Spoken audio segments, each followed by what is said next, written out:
Welcome to the Mostly Pot Out Night. Mostly, I am Graveyard, joined by my co-host Salem. Hello. This is episode 135, our weekly All Things Horror podcast. And to celebrate the month of February, we are having two episodes of V-Day, Venereal Disease Day. Oh, wait, Valentine's Day Spectacular.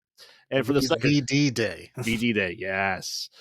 And this is the episode 2 of our two Valentine's themed episodes, and we are doing something that we haven't really done before, technically TV show with 2 episodes. Well, a show that has episodes that are movies. Yes. Yeah. There you go. Yeah, 2 episodes from Into the Dark, the 2 Valentine's Day, and with the so great from the creators of the Pooniverse movie Cupid.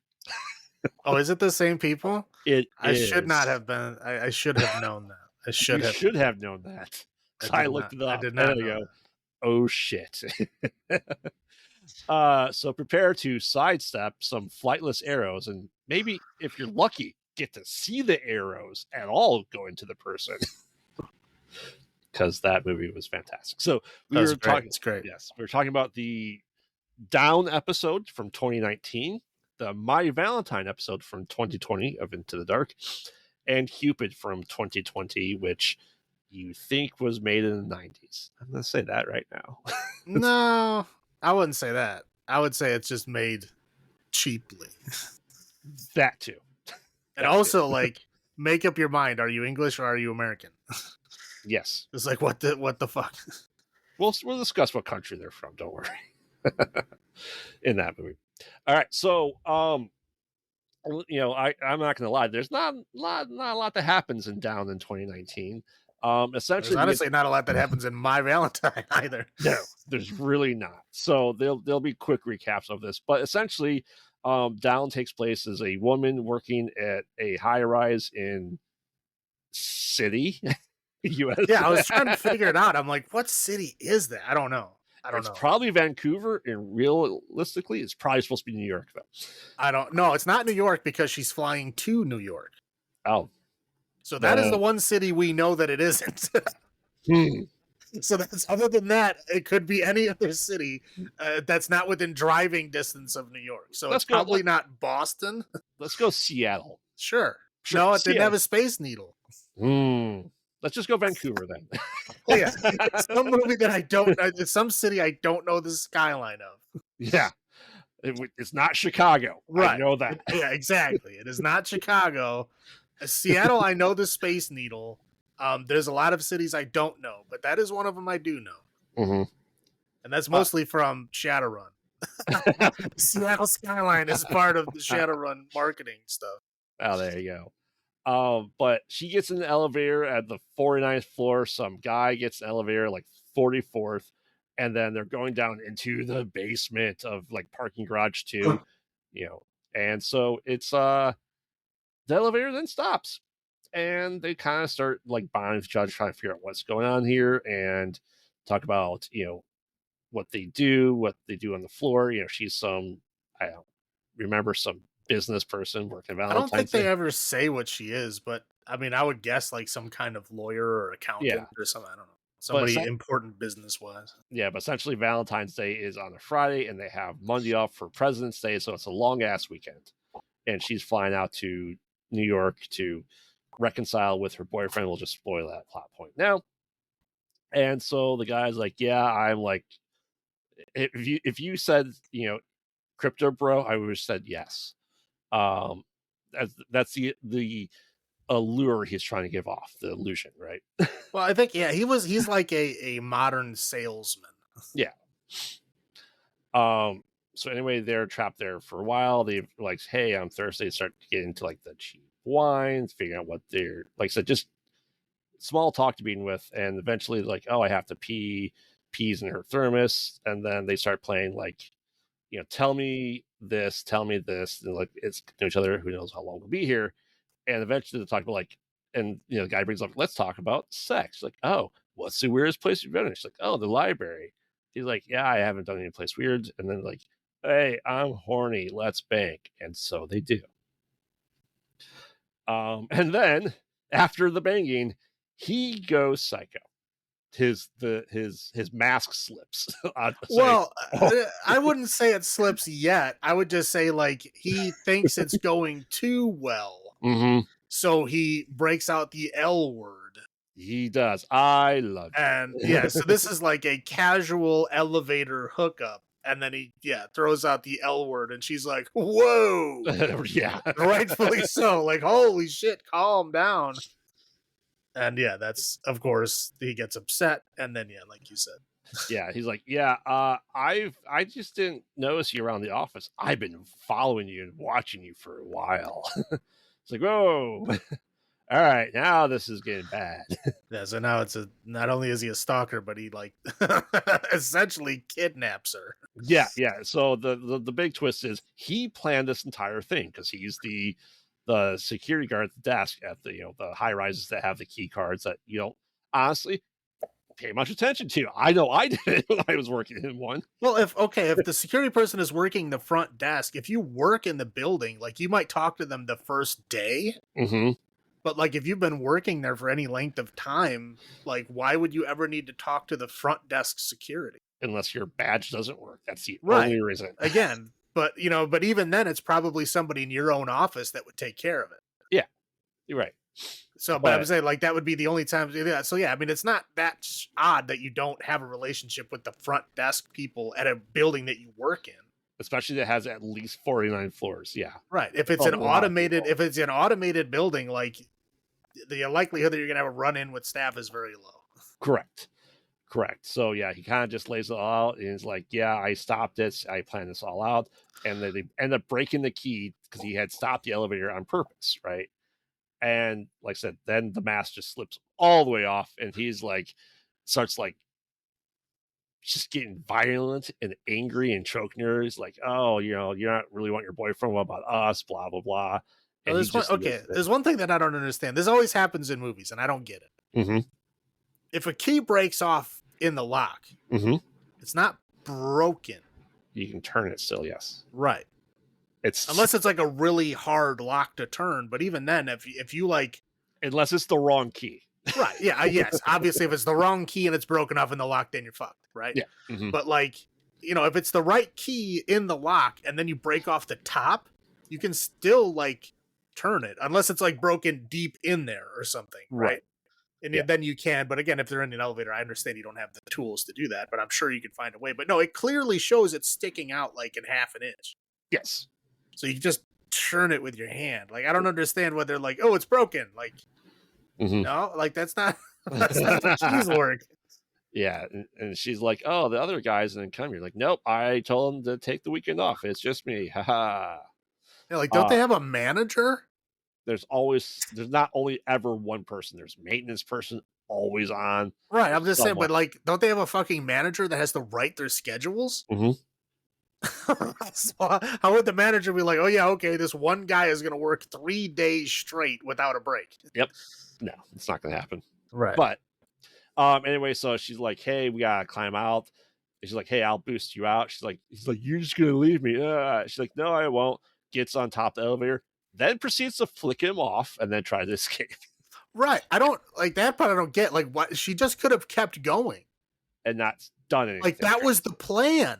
The plan was for her to keep going and go around and let him out. If she would have just kept going and not like had to be an ass and flick him off, he would have never known until she was well out of the elevator shaft. Correct.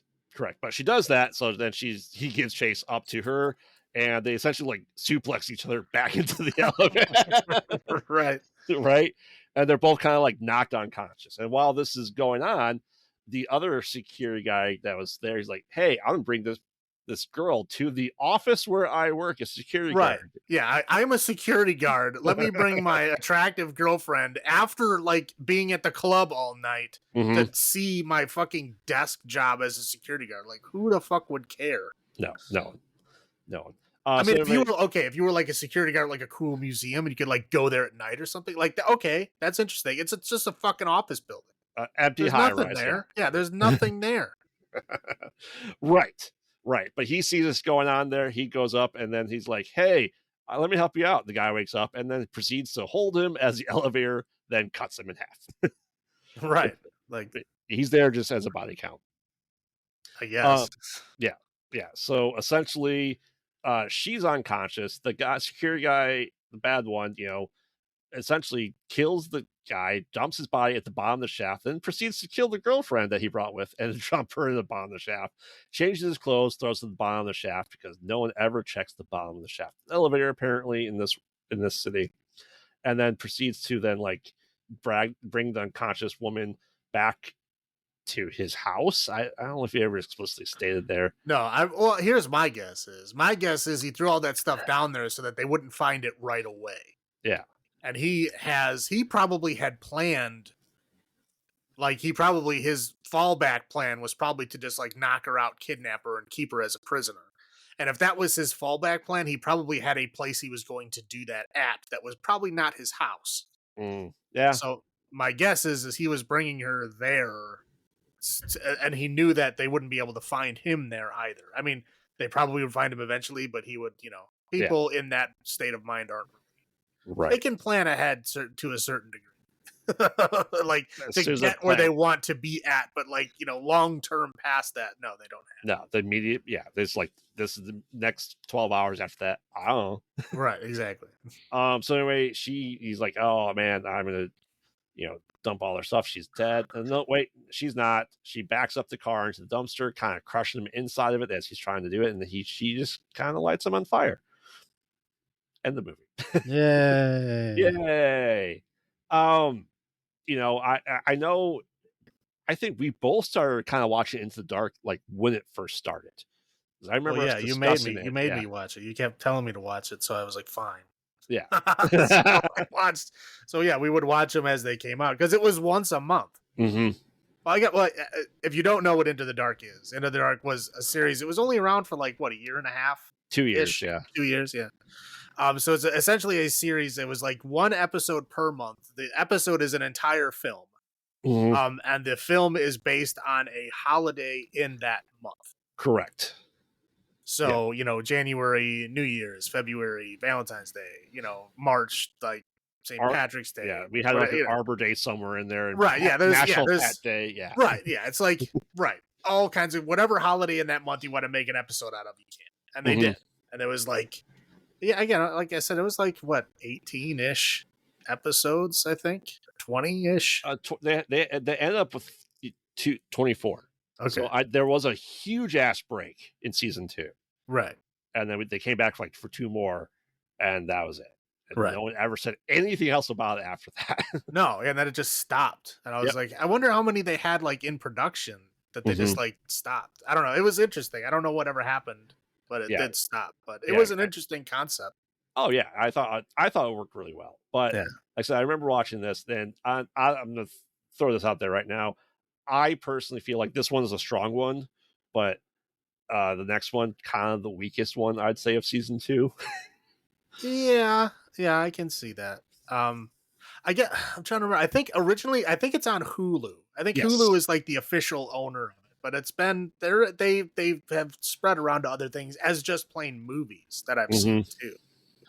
But mostly on if you have Hulu or whatever, they're all on there. If you look up Into the Dark, it's literally listed as a show.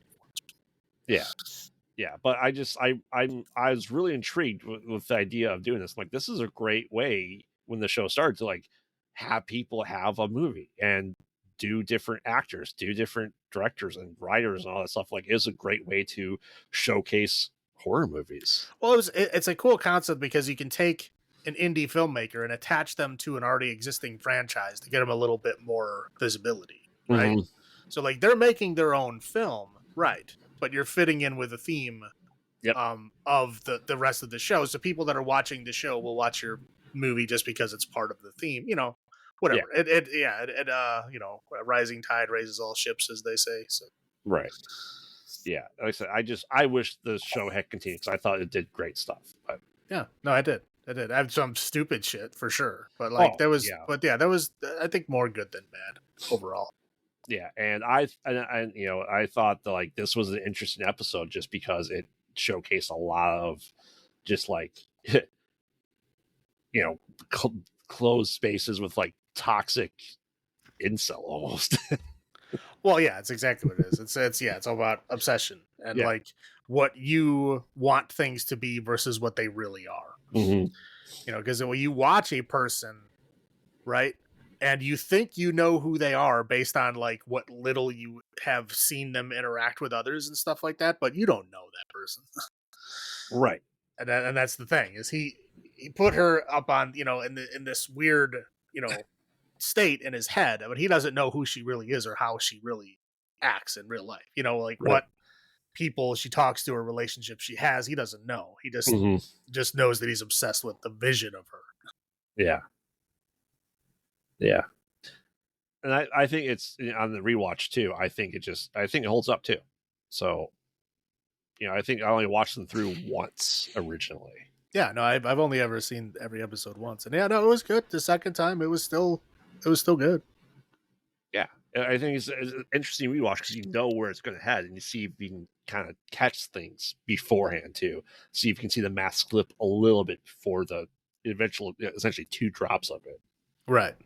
So, you want me to do my highlights first? Sure. I mean, sure, random elevator sex. I'm not sure that happens as much as people think it does. Maybe it does. I don't know. It is not a zero. It does happen sometimes. Yeah.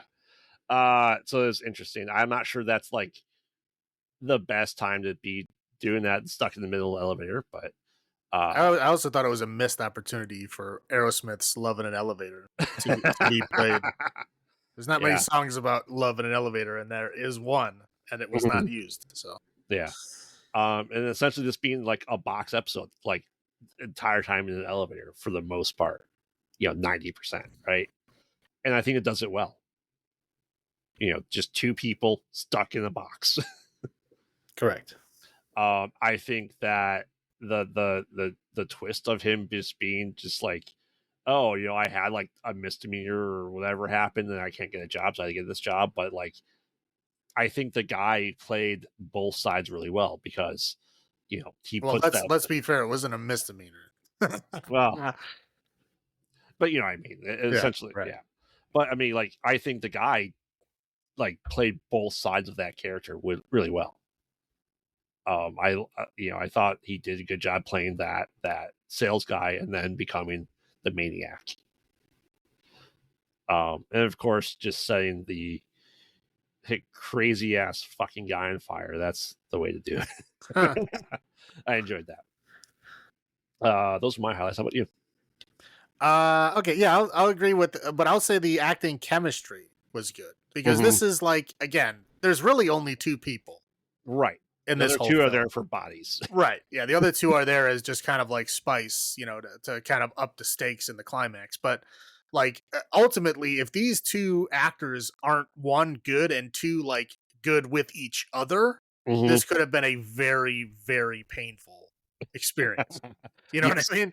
Yeah. I mean, because again, if it was like Hayden Christensen and Natalie Portman being directed by George Lucas in this elevator, it would be a painful fucking hour and a half, right?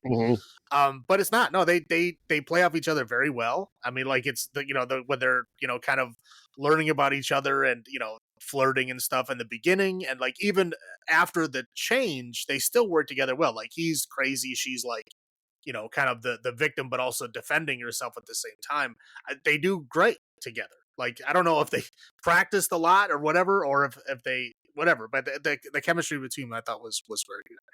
I mean, yeah, if you get the twist of, oh, he planned this whole thing. And then, yeah, the turn of, who he really was, he was like this, not your typical, like, loser guy who has always been in the shadows, and then gets obsessed with somebody, right? So nobody knows who he is. No, he was somebody.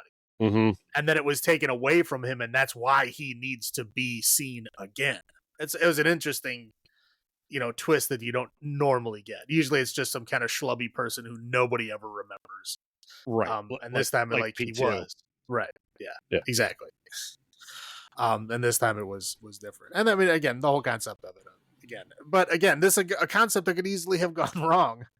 But luckily in this case, it did not. So, yep, that's all I got. Want you to roll your low points? Yeah, so like a bone in the elevator, and apparently what got them there was him and his like bizarrely uninteresting story about how he boned some chick in his car. Uh-huh. And she was like, "Oh yeah, let's bone." I'm like, "Really?" Mm-hmm. That's all it took to get you there was a bizarre story of him like, you know, her putting her panties in the glove box or whatever. Yeah. Like some other chick that you don't know. Like, oh, okay, Mm-hmm. sure, got it. But yeah, the love bomb post coitus, like, wow, dude. I mean, like, you should know better. Everybody should know better. I mean, I don't care how sheltered you are. No, don't ever do that.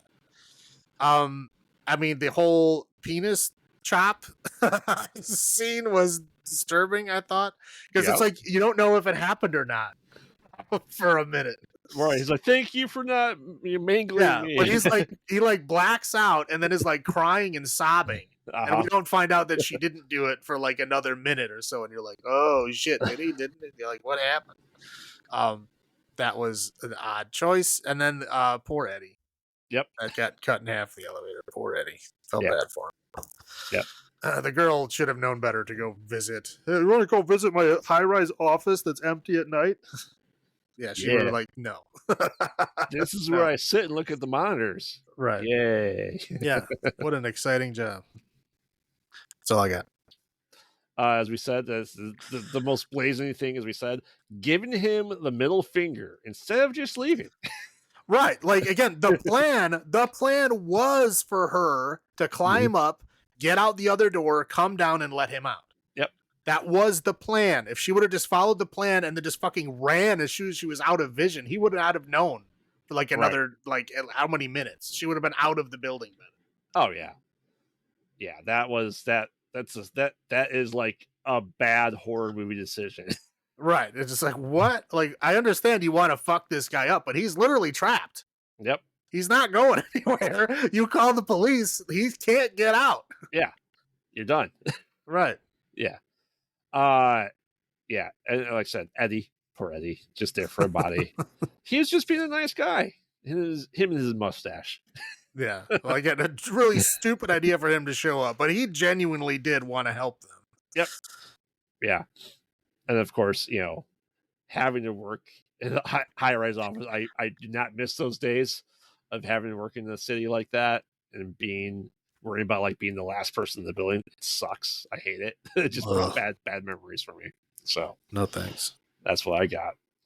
All right. So just like last time, our number of our heart-shaped boxes out of 10. Salem, how many heart-shaped boxes out of 10 do you give down from 2019?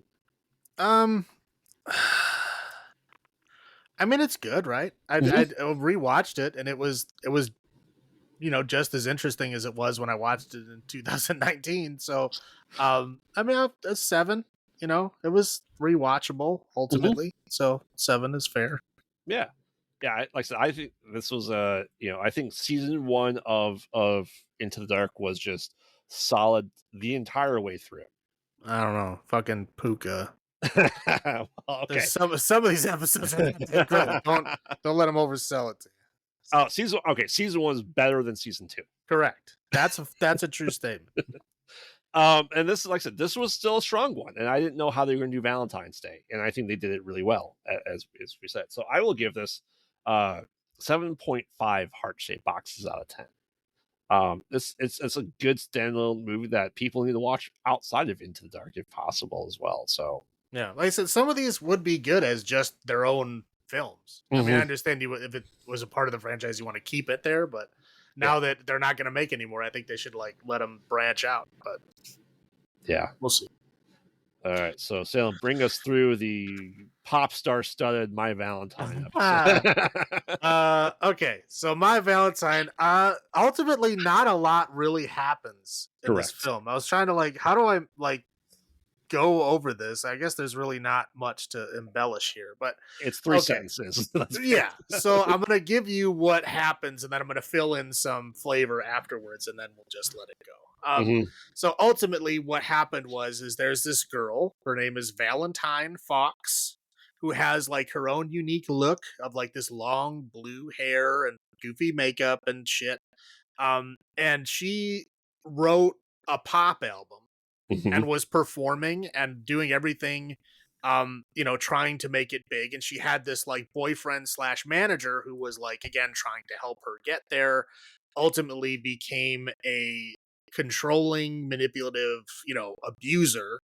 And she eventually got the strength to leave him. But during the course of that toxic relationship, he had copyrighted all of her songs and he basically took his new girlfriend, and made her perform those songs, and then made her wear the same blue wig, the same kind of like look and character that Valentine is now this new character, Treasure, with two Z's, I think, whatever. So like she gets really big, and she like has like a number one song, like big money, like, PR team, all that kind of stuff.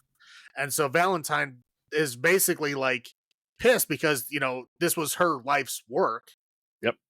That got ruined. So like a couple of years goes by where she's in a really dark place, and she finally gets to the point where she wants to just perform her music again, her own thing, right? Whatever, doesn't matter if he sues her, whatever, she just wants to do it as kind of like a healing thing. Right. So her and her friend, who plays a guitar in an electronic band that doesn't have guitars in it, decide to, maybe she was just up there for moral support. That's fine. There was a band that we used to go see. There was two guys in the band. It was all electronic music, and we used to call the second guy the knob guy. And like the knob guy would literally like just leave the stage, go to the bar, get beers, like come back, and like, the one guy's like into it, right? He's doing all kinds of shit, and he's like holding the beer in front of his face, like, "Hey man, you want this beer?" Like he would just have to put it down. But the knob guy just sitting there. We call him the knob guy because every once in a while he would just like turn a knob, and nothing is happening. The knob is not doing anything, but he would just like turn a knob to make it look like he was doing something. I think he was just up there as like moral support or something. But anyway, and he would like walk off the stage and go talk to girls on the side, like while he's like doing songs and stuff. The guy was awesome. Anyway, maybe that's what she was. Maybe that's her purpose in the band, is just moral support. I guess knowing what she's up there for, maybe that was what it was. Anyway, so now that Treasure is super big and the abusive boyfriend is her manager too, he contacts members of her fan club to go to this show to purposely harass her, to make her feel bad about performing her own music. So we get like 3 people who are, I don't know, the most annoying people on the planet, maybe, to like heckle her. Fair, yeah. To heckle her at her show. So she performs all her music, and she feels great about it. She does a good job, whatever. And the 3 people are like, "Oh my God, you're just, copying Treasure," because they don't obviously know the whole story. So she gets off stage. The boyfriend manager guy shows up to the venue, pays off the staff to 1, close the place down early, and 2, they leave as well. So like leave the place to them alone for the rest of the evening. And he gives them, I don't know, like $1,000 or so, whatever it is. Gives them a big stack of money. So they all leave. He confronts Valentine, basically trying to like threaten to sue her, blah blah, all this other kind of stuff, but also trying to convince her to come back to write the second album for Treasure. Yeah, because she sucks at songwriting. Right. Like, yeah, she's playing the songs that you wrote great, but she can't make her own music. We need you to write the second album. And she's, of course, like, go fuck yourself. Rightfully so. So, yeah, rightfully so. So, like, the dude, like, freaks out, and, I don't know, scuffle occurs, and he stabs her guitar friend, and she dies. So now, of course, things are now threatening. Treasure comes in. Treasure was like apparently waiting in the car. Treasure comes in, and now she's a part of it too. And she's like very confused because she doesn't know what's going on. She thinks that this person is copying off of her as well because she doesn't know her. And over the course of the film, she comes to realize that, oh, okay, she was 1.0, I'm 2.0. She's like, where did you get the idea for the blue hair? Where did you get the idea for all these songs? Where did you get, like, he gave you all this stuff. He made you who you are. And at first she's like, fuck you, you don't know me. And then, of course, over the course of the film, she realizes, okay, this guy is bad news. Mm-hmm. Anyway, the one guy that he paid off comes back to, like, see what's going on. They have another scuffle, and he kills him. I don't know how this guy's killing anyone. He weighs like 90 pounds. Correct. Like, and people are afraid of him. Like, why are people afraid of this guy? Like, he looks like heroin chic. Like, you push him and he'll fall over and like shatter like glass. But anyway, people are afraid of him. So they have this kind of scuffle where they have the fan club people like watch the door to make sure nobody else comes in, and then he like keeps threatening her and keeps saying like, if you don't write a second album, I'm gonna kill you, blah blah, threaten. And so at the end, it basically comes down to the point where Treasure realizes that being with him, she's probably going to get killed too, because he's like taking such pleasure from these murders that he's gonna kill everybody. Yeah. There's like another, like the band that was on before Valentine, like they're out in the car like boning the whole film, and then they come in later and he kills the guy. And again, I think they're just there, like you said, to give the body count a higher number. They are. Yeah, it's like they come in at the last minute. But anyway, while that's all going on, Treasure finally goes, okay, I'm gonna kill him, and she kills him with the mic stand. And then what you think is the good ending, right? They're both going to walk off and do their own thing, maybe be a duo or something, right? No, Treasure decides, well, I'm going to kill you, and then I get everything. Yep. Not realizing that, she can't write her own second album. So, like, yeah, she's going to have money right now, but, like, it's going to fade quick. Yes. So she tries to turn on Valentine, and Valentine, like, electrocutes her in a puddle of blood. Yes, we all know how blood is. I was going to say, like, I don't know how realistic that is, but so Treasure ends up dying, and then Valentine ends up, just because Treasure is like basically an exact copy, she just becomes Treasure. Yep. And then goes on this thing of like how, oh, I'm going to, tell the world my truth now. I'm going to stop being fake. And then she just starts acting like herself. Yep. Pretending like it's a big revelation for Treasure, and then she does her own thing after that. Yes. Movie over. Yes. See, I made that sound a lot longer. Yes. Than it really. You could just say shitty version of Green Room. Yeah.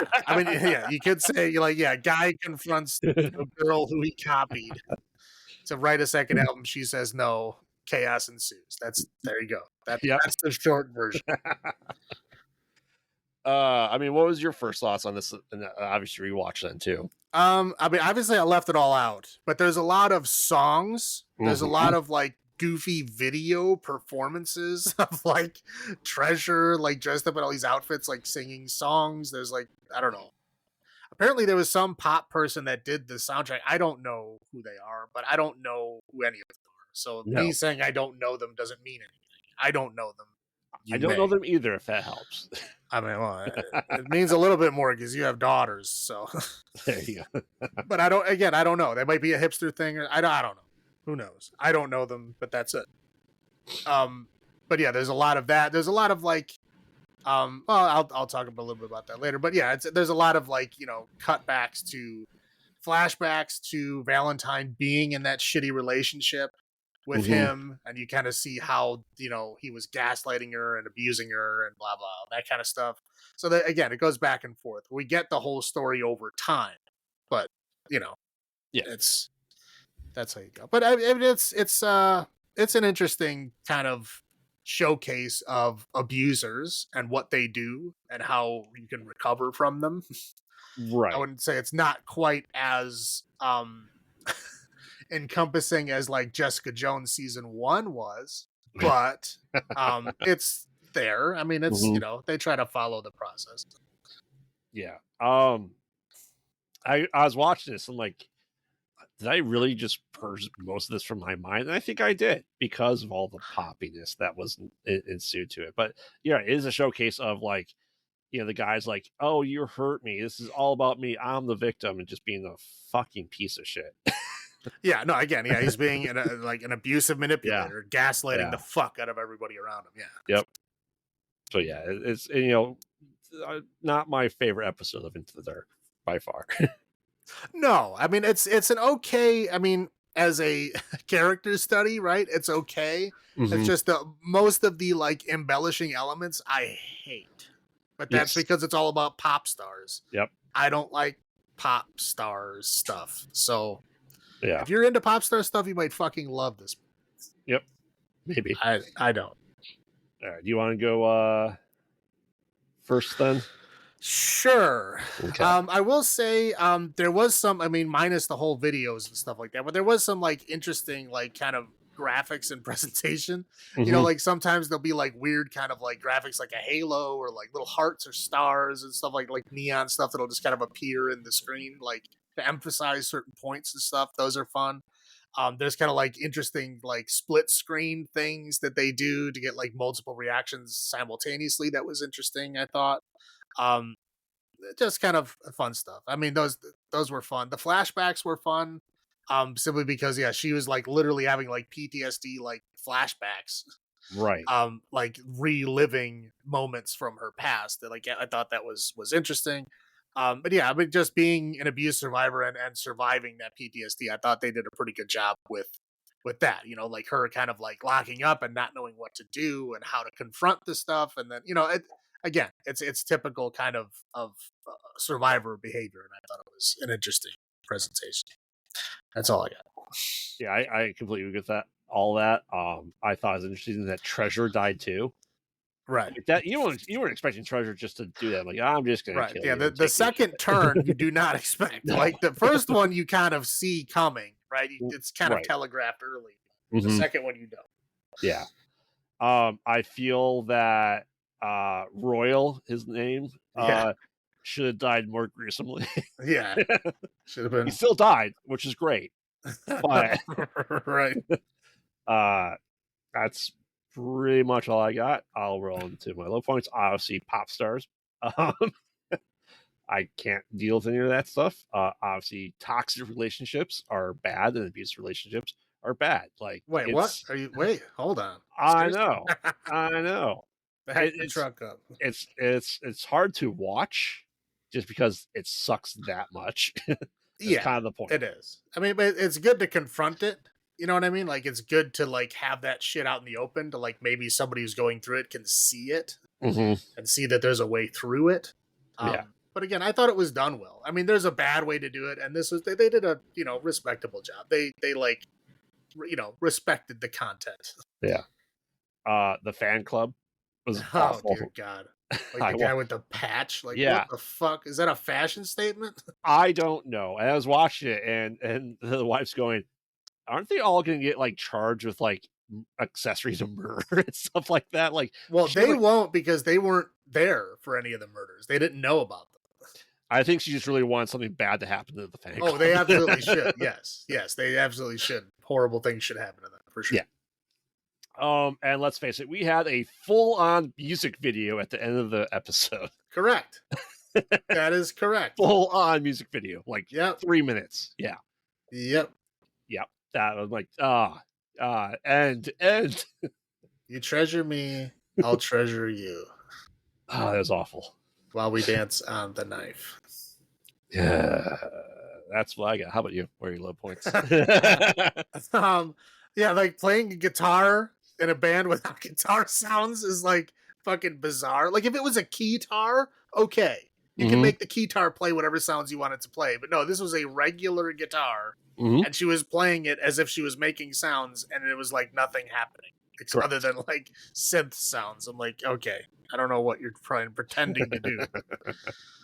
Yeah, again, the music, I was not a fan of it. Not my bag. I don't know. People that are into pop music would have to tell me if it's good or not. I didn't like it. I mean, I don't know. Those blue wigs were terrible. I don't know. They might be just going for that. It might be like a pop star thing of like make big goofy looking hair that obviously looks fake. I don't know. Too many goddamn pastel colors in this thing. I mean, yes, everything is covered in pastel colors. I think that's the point. Yeah, abuse or manipulation is bad. Like you said, toxic relationships are bad. Nobody likes that. I mean, again, I don't understand why people were afraid of that dude. No. Like, he's like 90 pounds soaking wet. Like, why are you threatened? I mean, I understand they're, they're probably about the same size as he is, literally, but like, why is the bar guy afraid of him? I was like very confused at that part. Like, that dude is obviously like, he's a bartender. He doesn't take shit, right? He's a bartender in a music venue. Like, they're tough as hell. Right. I was gonna say, like, I'm sure he's seen a fight before.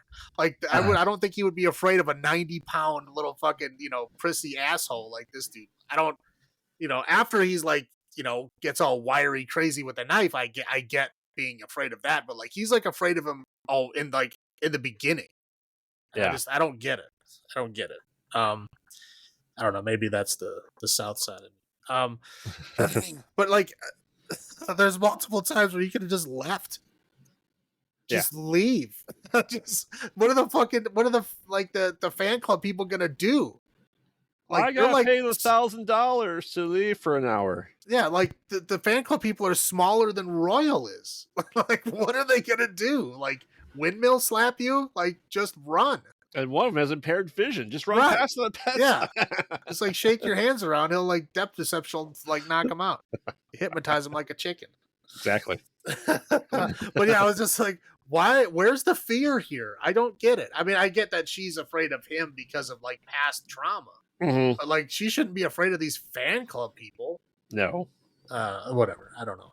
I guess it would ruin the whole plot of the film if she wasn't afraid of him. So we'll just go with that. That's all I got. All right. I guess I'll go first for the number of heart-shaped boxes for my Valentine 2020. I'll have to go with, it said a lot of the poppiness really brings it down for me. This is not something I want to rewatch probably ever again, quite honestly. I will go to 4 heart-shaped boxes out of 10. How about you? I won't go that low. Again, I do like the presentation of like the toxic relationship and like struggling through it and like living through the PTSD. That does a lot for me. Yeah, I'm not a big fan of music and shit either.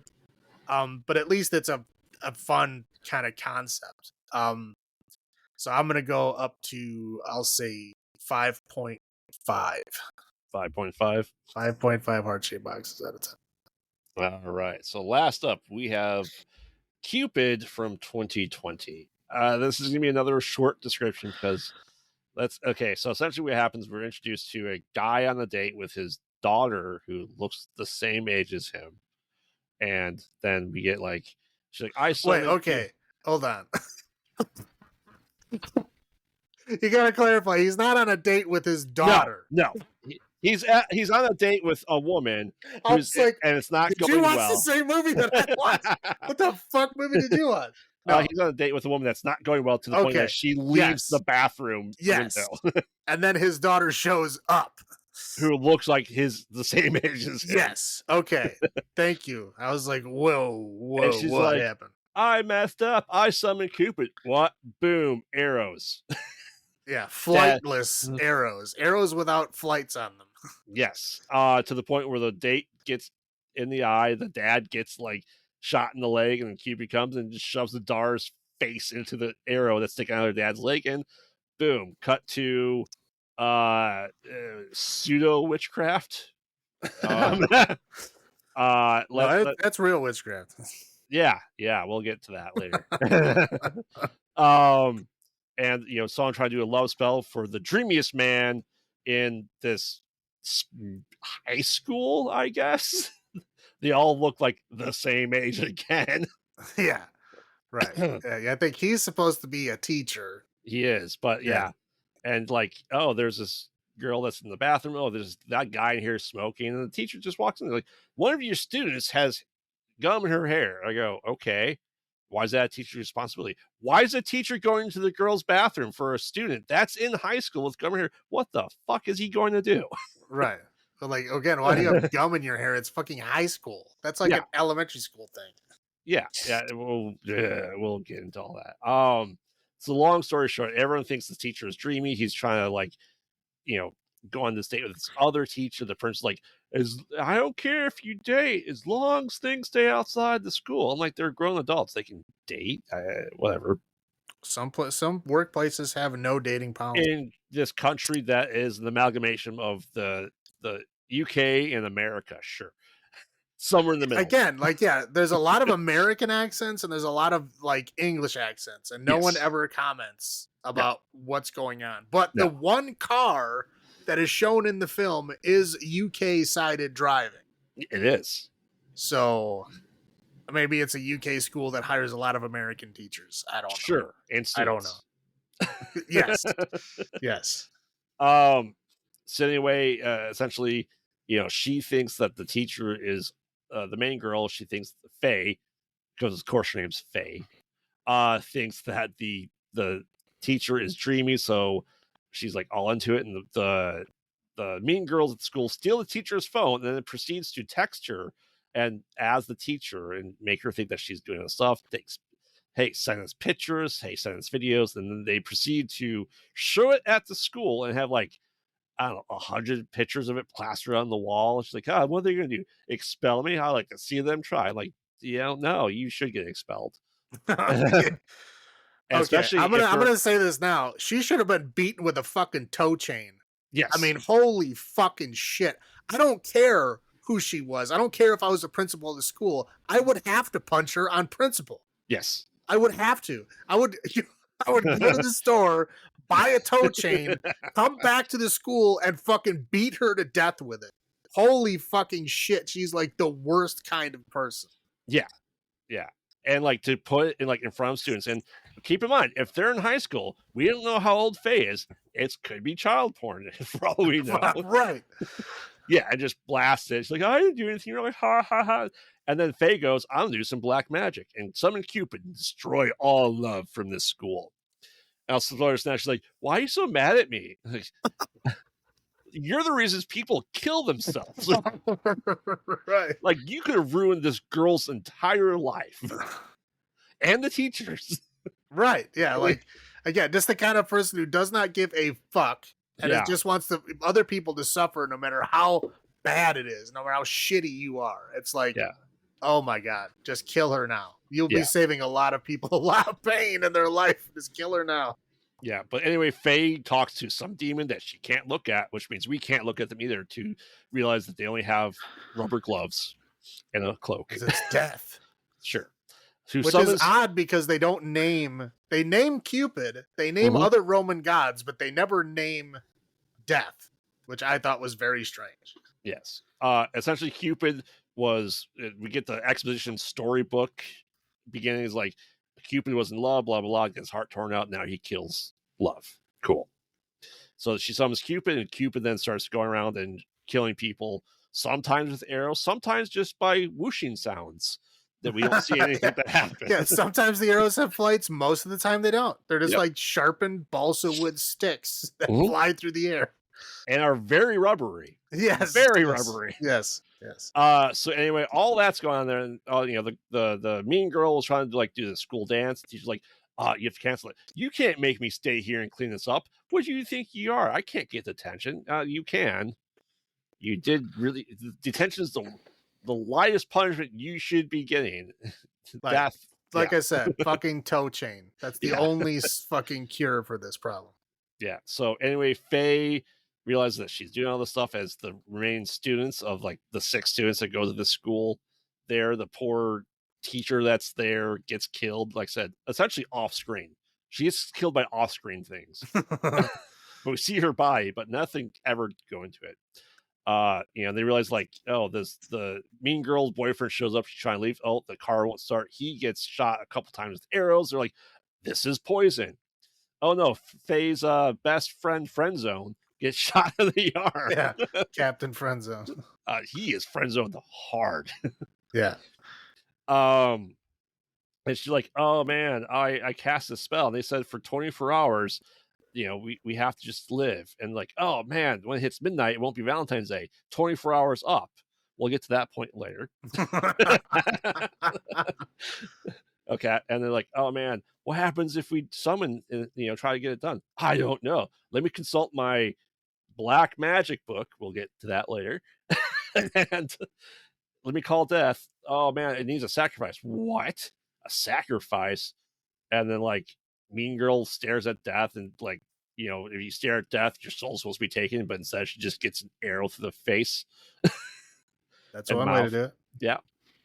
So yeah, it's like, oh man, what are we gonna do? Well, Friendzone gets his arm cut off to stop the poison. And then, essentially it's Faye, Friendzone minus an arm, the teacher's maybe girlfriend that's left alive. And midnight happens. Everything's fine. The sun comes out at midnight. Everything's honky dory. Oh, look, the mean girl kind of gets up and they scare her, so they hit her in the face and she dies. Oh, wait. And then we have the teaser for the next movie. All these love spells that didn't work before. I think they're working, Faye. I think I love you. What are we going to do next? Dun, dun, dun. And the movie. Yeah, I was like, what the fuck? I was like, what are you talking about? We can't forget, sorry. I forgot these skin cookies that Cupid cuts out of, like Billy from Black Christmas style with the cookie cutter. And then somehow has the ability to bake them and making people think that they're cookies. Sure. I mean, that's one of Cupid's powers is cookie baking. I didn't. You don't know about that? No. It's like he hits people with arrows and makes them fall in love. Mm-hmm. And then he makes cookies. Perfect. Not much else happens. Made out of human flesh. Yeah. No one thought it tastes like chicken. Yeah, like it would taste like a fucking pig ear. Yep. That's what it fucking tastes like. You're baking skin. That's what it would be. It would be like fucking at best a pork rind. Yeah. And the movie, because I don't want to discuss the plot of this movie anymore. I don't think I missed anything too egregious. No, please miss all of it. I'm okay with that. First thoughts, because I'm not going to rewatch this movie ever. No. Is holy shit, this movie is atrocious. And that's why I started looking it up. I go, it makes sense now. I was like, the whole time I was like, holy fucking shit, are these like the worst actors I've ever seen? Like somehow the quality of the filming was better than the acting of these people. It was so bad. The fucking teacher was like the worst actor I think I've maybe ever seen in a film. Yeah. Like, wow. It's hard to believe that he was like an actor. Mm-hmm. I wouldn't even call that acting. A lot of these people are in the other movies Pooniverse. He does a lot of like grim fairy tales like this. So he's been doing this for a number of years. And so all it makes sense if I looked up and go, oh, okay. I get it now. Got it. What was your first thought? Other than that, just the yeah, just trash. Well, what I was trying to figure out what the fuck, like where this is set. Mm-hmm. And I get like, I guess the car kind of confirmed like, okay, it's in like, I guess the UK. But like, why is everybody American? I don't know. I was like very confused. Like maybe it's a school for like American consulate children or something. I don't know. I don't think anyone knows. Yeah, that was like that, and then I was just like, "Holy crap! This is like way worse than I thought it was gonna be." I knew it was gonna be cheesy, but like, holy shit, man! Yeah. Why don't you go to your highlights then? Okay. I did like the animated intro. I thought it was fun. Mm-hmm. Roman god lore is kind of sort of rare. Yeah. Usually it's if they're gonna go that route, they're gonna go Greek, right? Mm-hmm. I mean, Romans were just copying off of Greek, but like it's odd to see like the actual Roman versions of them. That was fun, I guess. The arm cut off scene was fun. I didn't expect him to actually cut off his arm, so that was fun. I guess also kind of pointless, but yep. His arm was fake as shit when it fell off. For being cut with a saw to have that much of a like gnawing off. Yes. Yeah, it looked like they made a hand out of ground beef. They just slapped it on the ground. Is what it looked like. It's entirely possible. I have that exact arm sitting on the shelf right next to me. It was like looked really fake. But yeah, that's it. That's all I can stretch out of this one. Yeah, I thought it was interesting having a demon Cupid. That was yeah, it's not. Yeah, that's obviously not Cupid. So like having an evil Cupid is interesting. I guess. Yeah. But like I said, the intro story was more interesting than the whole rest of the film was. Yes, I agree. I did appreciate the one song that they had, which I called the "Are You Afraid of the Dark" music. I was not paying attention to the music. I was stretching for things, all right. Skin cookies, always fantastic. Yum yum. Hey, go. Hey, we know that guy. He's a friend of our show because he's been on it. Nick Field. Oh boy, we know someone in this movie. Fantastic. Yeah, I know, right? That's what all I got. I'll roll my low points. As I said before, the father and daughter seemed exactly the same age. Everyone seemed the same age. I'm gonna go with 22 to 24. Teacher in the girl bathroom, not okay. Teenage girls, they suck, especially in this movie. But where does this take place? Don't know. Teacher goes, I gotta finish grading your paper. Okay, this is the dance for February. Then it's summertime. I rewound it. I'm like, did he just say what I think he said? Yes. February 14th. I gotta finish this paper. Then it's summertime. Well, so we got to find out where in the world February is summer. Maybe it's Australia. I don't know. So I think Australia has like the reverse seasons than we do. So the thing is, they also talk about like next week being spring break. So either they don't know what season this is taking place in, or he meant to say spring break and he just said summer and they left it in. That's probably true. Like I said, this dude is like the worst actor I've ever seen. Poor friend zone. I'm gonna go. This is big air quotes. Black magic book. Yeah, okay. I don't know what black magic book would have anything about Cupid in it, because like any magic book you're reading is not going to be talking about Roman gods in any way. I also don't many of them that say in handwriting black magic. Well, correct. They also wouldn't be handwritten with like swirly girl like heart letters. Correct. Yeah. Okay. So we gotta go to the science lab. Why? Oh, there's a vise here. Cool. And a saw. What science are you doing? maybe they meant to say wood shop. They think they meant wood shop. Or maybe their science class is wood shop. I don't know. But this is the same guy that said summer's happening with spring break. So I don't know. Again, the worst fucking actor I've ever seen. He probably doesn't even know his lines. Okay. So we see that at the beginning of the day, Faye cast the spell, and they said 24 hours. So at midnight, it's not 24 hours later. I'm sorry. It's not for the day of Valentine's Day and the previous 8 hours that happened before the day. It's 24 hours. Well, again, to be fair, maybe they're Roman hours. Maybe. Also, as they're towards the end of the scene, as they're running through the hall, as it's approaching midnight, you have the morning sun coming through the windows. So maybe they're in the Arctic Circle where the day is less than 24 hours and the sun's always out. Every movie does that, where it's like bad things happen at night, and then when the movie ends, it's dawn. No matter how ridiculous like of a time stretch that would have been, they always do that. Yeah, they have to. It's like a thing. So like it's in their contract. Maybe just a shorter day where the sun's out all day. I don't know. Maybe that's where this is taking place. Right. There's so much conflicting information in the last 10 minutes till midnight that happened in this movie. And then the like, oh, now the love spell suddenly works, like teaser for like the Cupid 2 Electric Boogaloo. I don't know what the hell is going on with that. None of it makes any sense to me. I could go on forever, but I ran out of space on my paper, so I said I'm stopping. Yes. What about you?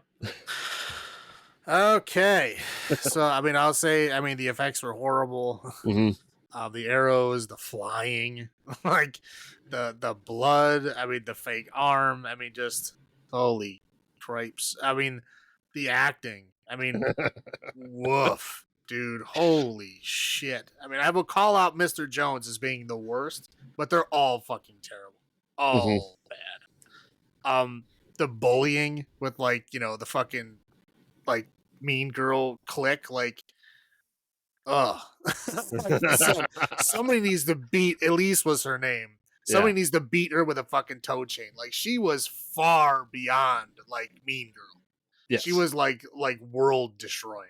Like some people just want to watch the world burn. That's her. Like she does not care as long as everybody else is suffering. And then the whole like the ending. What the fuck? What are you talking about? Oh, we killed Cupid. Now all the love spells work like all at once. Yep.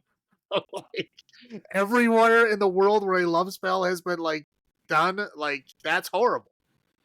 Mm-hmm. I've known a lot of creepy guys that have done love spells against unsuspecting women. Like you're telling me all of that stuff's going to come true now? That's going to be a nightmare. Yeah. They gotta stop it, Faye. They gotta stop it somehow. Stop what? I don't know. I don't know. But it's like don't bone your student. Like I'm pretty sure that's easy to do. I would agree. Is that all you got for your low points? I guess. I don't feel like talking about it anymore. All right, so then Salem, how many heart-shaped boxes out of 10 do you give Cupid from 2020? Solely due to the intro. 1. 1 heart-shaped box out of 10. That's the only reason it got a whole 1. Is because I really did like the intro and I really did like Roman gods being mentioned, which is very rare. Yeah. Fingers crossed this becomes part of the Pooniverse. Yeah. I don't think they had Cupid in the Pooniverse. Not yet. No. Was there like a Disney thing about? I don't think there was. Maybe I'm pretty Hercules. sure there wasn't. I don't know. I will, for the reason you said, and Nick Field, friend of the show, I will give this 1 as well for heart-shaped boxes on that. This is somehow worse than Pinocchio's Revenge. Yeah, it's not good. It's not good. It's not a good movie. It was a struggle to get through. Yeah. And it's only like an hour and 20 minutes long, but it you feel every second of it. Yeah. Yeah, and in my head, right, I'm just going to the movies I work on and go, man, I hope ours are better than this. It won't take much. I agree. It won't take much, but I'm like, all right, I know what not to do. There you go. Maybe you and I will write Cupid 2 for him. How about that? Well, again, yeah, it's all about 0 levels. If your 0 level gets low enough, anything above that is now good or better than that. So, yeah, I think we can see why this was like just critically panned across the internet. Of course, it's trash. Yes. All right. Anything else you want to add before we wrap up our 2 episodes Valentine's Day Spectacular? No. All right. Well, next week we journey through Paranoia with the classic Hitchcock and Jimmy Stewart. So yes, we are talking Rear Window, and then watching Shia LaBeouf say no 1,000 times in the modern day remake of Suspiria. And we live life in the Razor's Edge with Katie Holmes and Disturbing Behavior, because we all remember the 90s like it was yesterday. It's Disturbia. What did I say? I said Suspiria, didn't I? Yes, you did. I was I'm pretty sure Shia LaBeouf was not in Suspiria. He could have been. I don't know. I've seen it. He was not in it. Yes. So it's the prelude, the appetizer before we get into all the foreign films we have planned out. So I'm excited. But remember, we watch bad movies, so you don't have to. And remember, do not watch Cupid from 2020. That is a very bad movie. Well, it depends. If you like the fucking Pooniverse movies, you probably love it. I do like Pooniverse. I did not like this movie. So, all right. And this has been Graveyard saying, have you checked in the children? This is Salem saying, long live the new flesh. Good night.